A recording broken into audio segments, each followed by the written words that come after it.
What's bringing me to the movie? Yeah. I'm an actor, and I was directed by Charles in a show about 20 years ago, and he remains the best director I ever worked with. Nice. So I wanted to be here for this. It was so... Charles, this is great, this movie you made. This is just... Did he see it? He did, yes. And how did he approve of it? He wished it was longer. He wished it was longer. It was so great. It was just great. And Charles kept us together, didn't he, Jerry?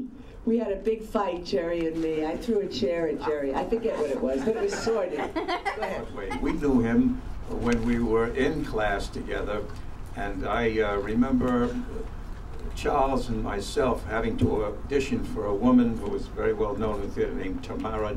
Oh. And Meara was auditioning a show called He Who Gets Slapped by Andreev. And they needed two people to come out and do some stuff together. So Charles and I came out in front of this grand lady, and we started to talk to one another, and Charles got very emotional at one point, and He Who Gets Slapped, and suddenly he slapped me.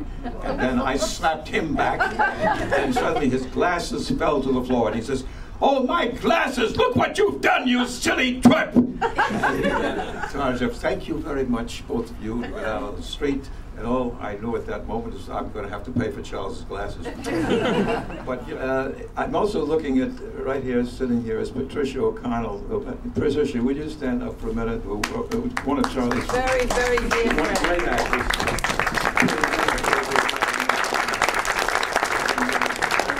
I always think of the line of, you know, Playboy of the Western World. Yeah. And it's such a gorgeous line, and it reminds me so of Charles. It's the line of Pegeen Mike. And she says, "Oh, my grief, I have lost him surely. I have lost the only Playboy of the Western world." And I feel that way about Charles, you know. He was just so special.